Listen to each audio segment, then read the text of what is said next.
Hello, hi. Thank you for being here. My name is Kaitlyn Michelle, and let's talk life and esoterics because it's all interconnected, all interrelated. It's all important. I hope you had a good week. I hope you had a really good week, and I hope you've been having a good day. I know I'm coming at you pretty late in the day. If you're listening the same day of, this is pretty darn late. And I apologize. Life sometimes intervenes, and I had quite a lot of work to do. One of the many hats that I wear as a real estate agent, that was the hat that had the most work besides full-time parenting today. I have a bit of work to do in numerology too, and I know I have some work coming up for design, interior design. Oh yeah, I guess I have my fingers in lots of different pies, but this is what is exciting to me. This is why I left the corporate world. But anyway, I digress. Here I am. I showed up because that is what I'm here to do, and I like to keep my word. I don't just like, this is really important to me. Keeping my word is very important. I know it's one of those for agreements. Of course, this was important to me before I ever read that book. So anyway, here I am. I have my rose iced tea latte that I've been working on all day. I filled up one of these, what is this? Like a 32 ounce mason jar. And I've just been nursing it all day. Maybe one of these days I'll drink a different tea, but on these days, especially when I'm really overwhelmed with everything and I'm being pulled in lots of different directions, it's the rose that keeps me centered. So in this case, I'm just drinking the rose because I am all out of the essential oil. Got to order more, and I'm really grateful that I am in the position now to just order more when I run out. But that's a different story for another day.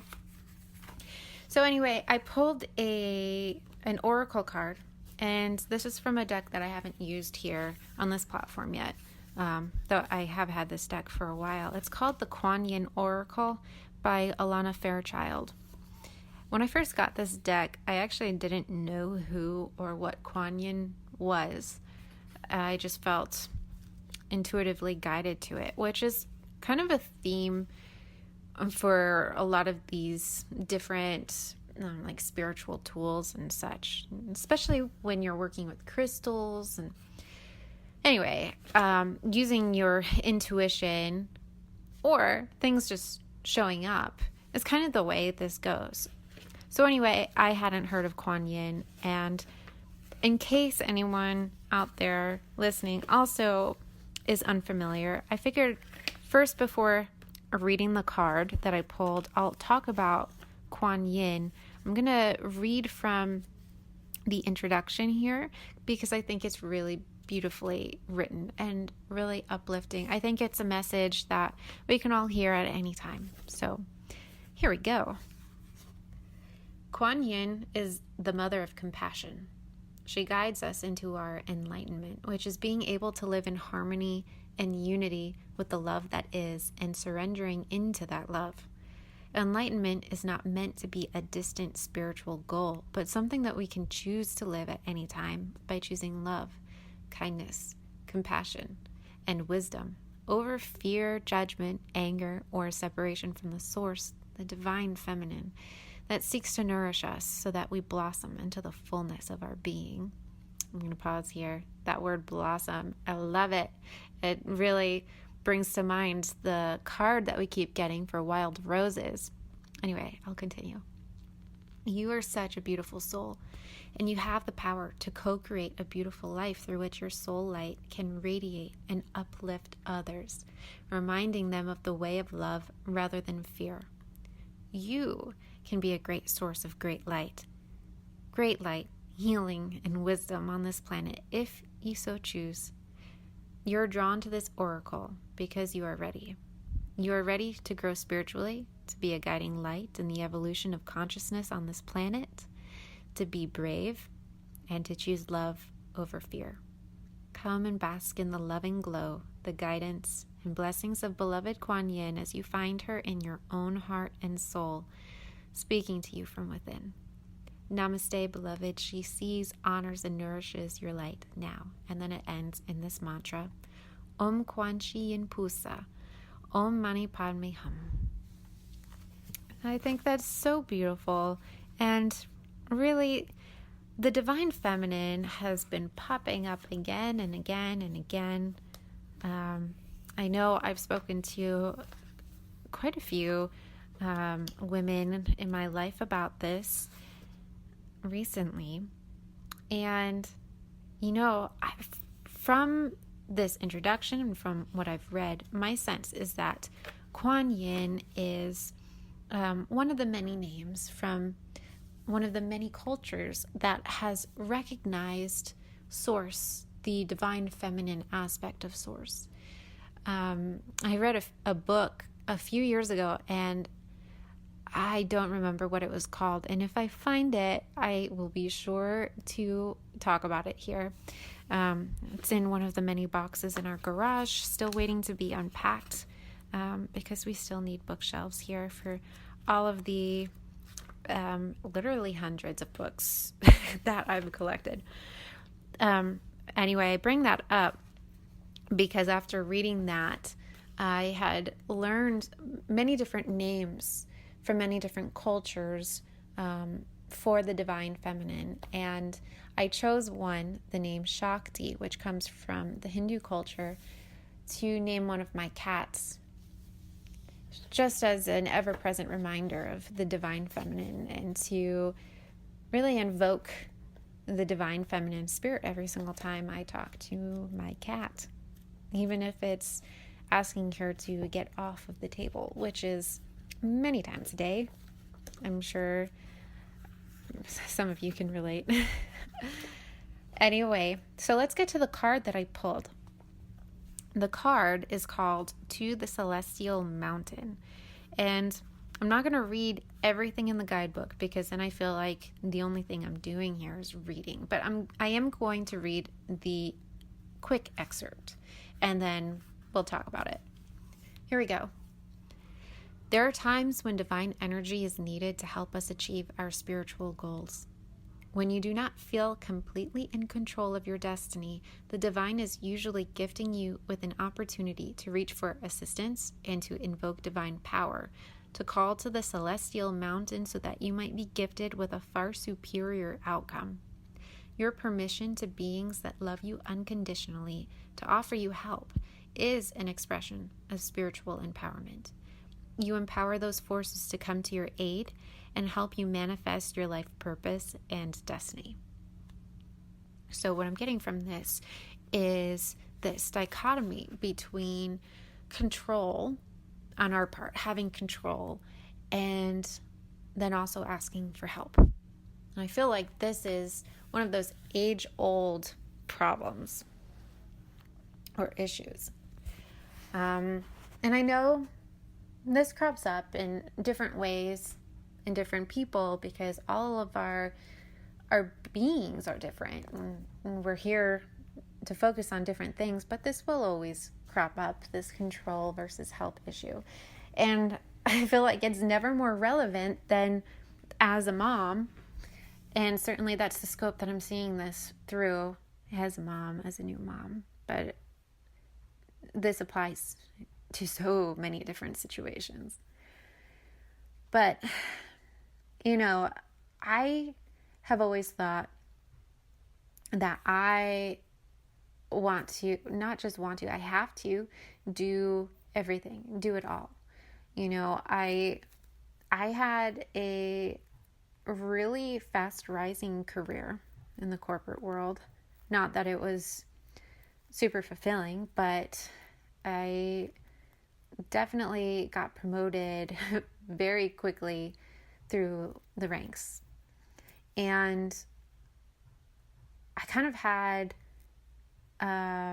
this sort of crisis at some point, because I realized that I wouldn't be able to, if I got to a certain point anyway, I wouldn't be able to be home for my kids, to raise my kids.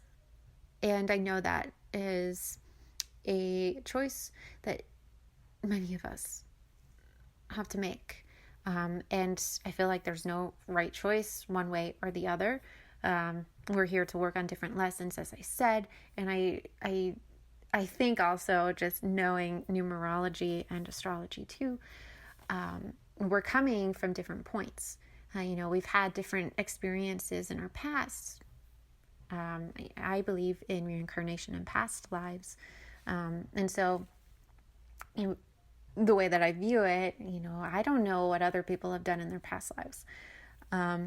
Apparently, in my past lives, and I can definitely see this clearly through astrology, looking at my South Node. It's in Cancer. And so that's something that I have mastered. It's something that I've done before. And that signifies, being the homemaker, really. And so I guess in a way it was comfortable. But all this is to say, I wanted to be home to raise my kids. And at that time, it was future kids, way in the future. And at the same time, I'm also a Capricorn that's a Capricorn Sun and a Capricorn North Node. So I'm here to really master career.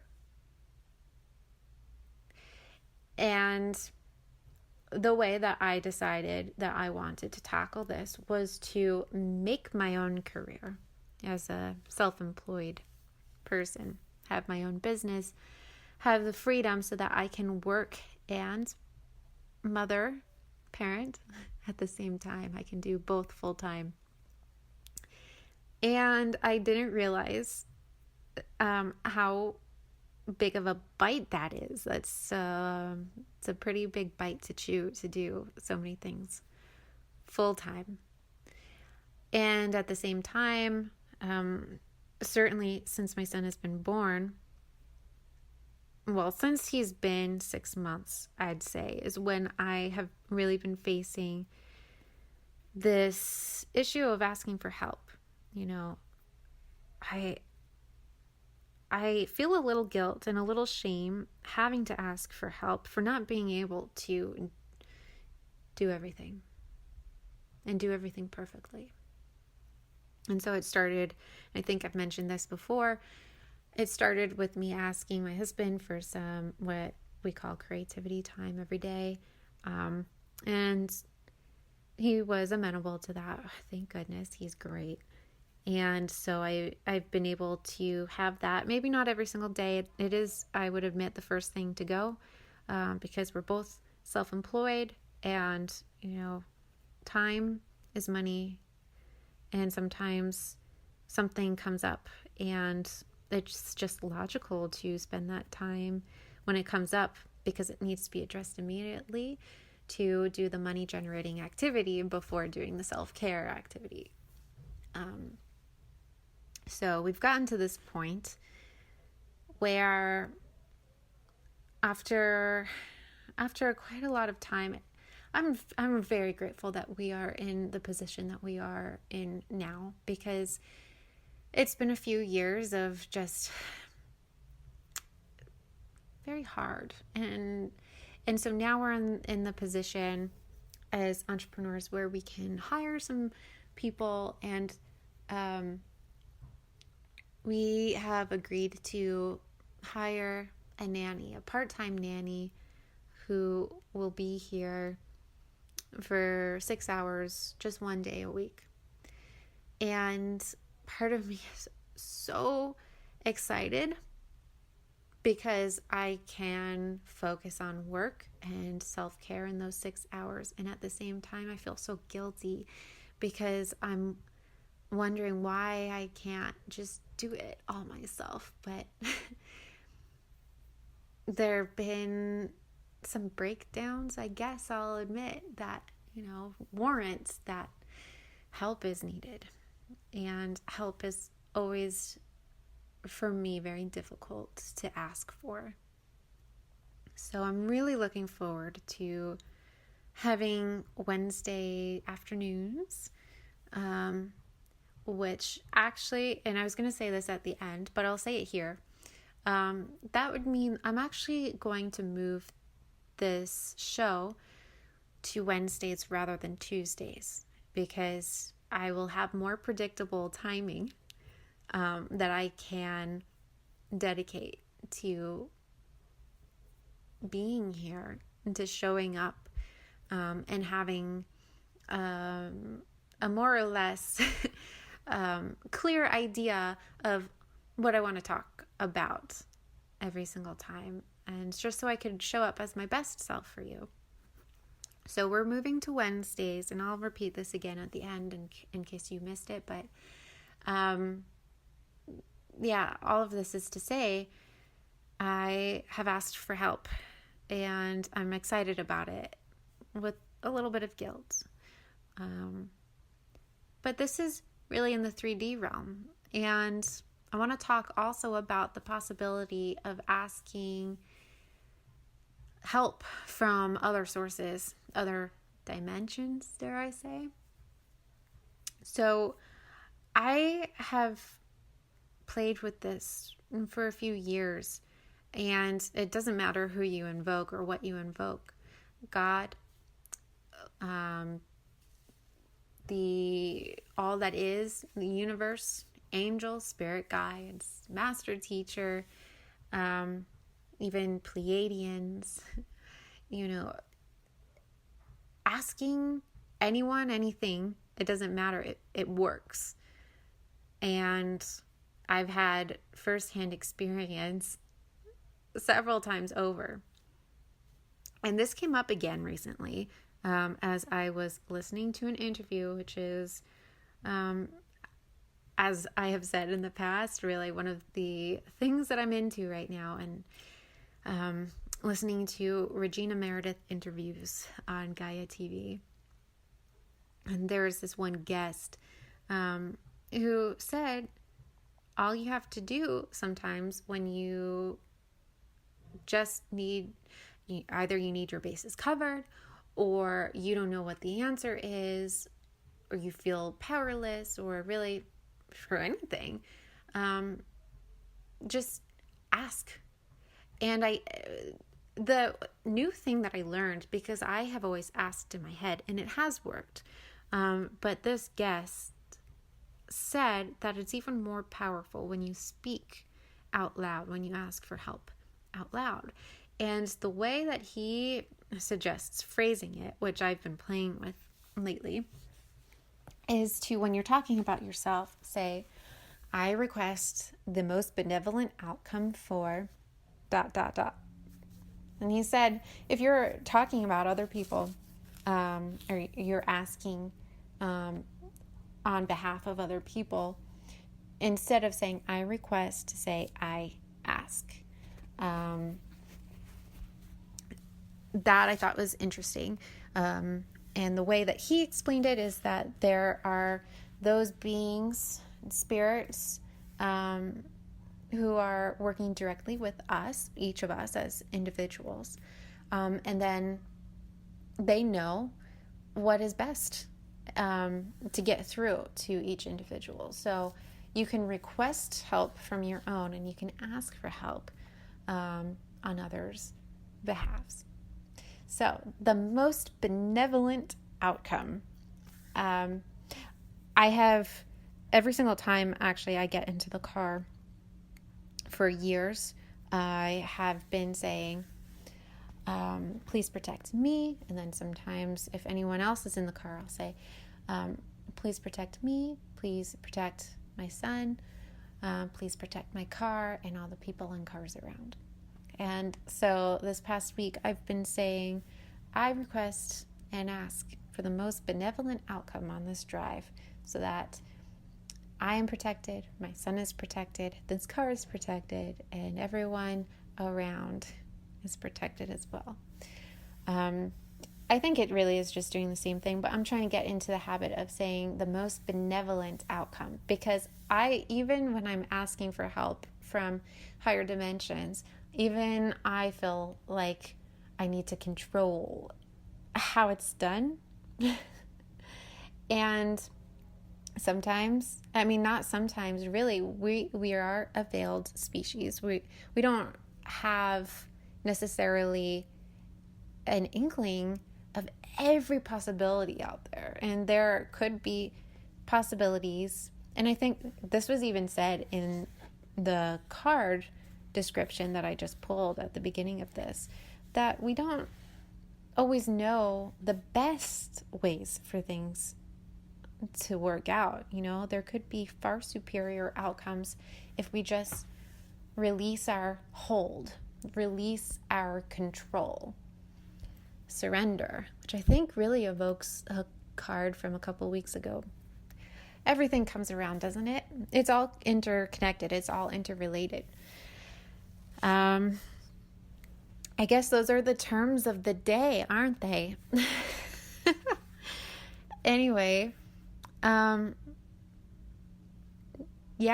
I'm working on this, taking a back seat, releasing control, relinquishing the control, not just in 3D to, a nanny who will be watching my beloved child, but also in the higher dimensions to help guide me along different avenues, sending different insights and opening things up in ways that I really couldn't imagine. Even, going back to the nanny, even how we found her was in a way that was unexpected because we had interviewed someone else first, and that was me in my control mode thinking, this is how I'm going to reach out. This is how I'm going to find someone. It has to be this way.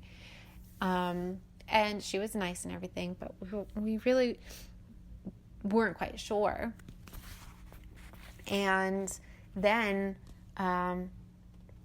somehow we were sent information from someone that we don't really know very well, but this came through my husband. So someone that my husband kind of sort of knows then sent information for these people. It's a really nice couple. And I guess they had just asked him. This is a very similar story to the milk donation story that I've talked to you about before, being connected with a really good friend now, a friend that I really value. It's just because we both asked the same person within an hour, and we were connected. And this was a very similar story where my husband had just floated this idea to someone he was meeting for coffee or for lunch or something. And he had just been asked by people that he kind of knows, a very similar, like the mirror thing. They were looking for work, and Nick was looking for help for us. So anyway, I just love these synchronicities. It's so cool. And when we talked to them, I knew this was really how it was supposed to happen. And so I feel as though, of course, we'll see as time goes on, but I do feel really excited and intuitively feel like this was exactly how the outcome was supposed to be. And it was just because at some point I asked for that most benevolent outcome. So what is it in your life that you could maybe ask for the most benevolent outcome for? It could be a parking spot. I've actually done that in the past. And that's actually quite a story because it ended up being a very dramatic thing. But then I ended up getting the prime parking spot. This was when I was still in the corporate world. I ended up getting the prime parking spot right up front for a full 30 days, I believe. It was a long time. And no one is supposed to be parking up front anyway. It was kind of dramatic because someone who had reported to me, I was assistant vice president at this point. Yeah. And someone who had been reporting to me who was fairly new, he was kind of weird. He didn't respect me very much. I think it's because I was younger than he was, and a woman, which isn't, I don't typically think in those terms, but he made it very clear that was why. I really didn't get his respect, unfortunately. Anyway, and he had a military background, which is great. Thank you to everyone who is serving and who has served. My grandfather was in the Air Force his entire career. And my dad had been in the Air Force for a little bit as well. So nothing against the military. It's just that he would talk about certain things in such a way that there was, to other people on our team, there was a little undertone of like an obsession of violence and such. Anyway, so he got up and walked out one day, quitting without really telling anybody. And because of that, then upper management was worried on my behalf because he had shown a lot of signs to other people that he was very aggressive towards me. So he was out of the picture. He was gone. And then for my safety, upper management gave me a prime parking spot right up front, right by the front door, for 30 days. It may have been a little bit longer. I don't quite remember. But this was following on the heels of me asking for the best parking spot. I had invoked those higher beings. In my case, I invoked my master teacher, my spirit guides, and this is how they figured all of that out, and released a very negative energy from the workplace, which at that point was the majority of my life.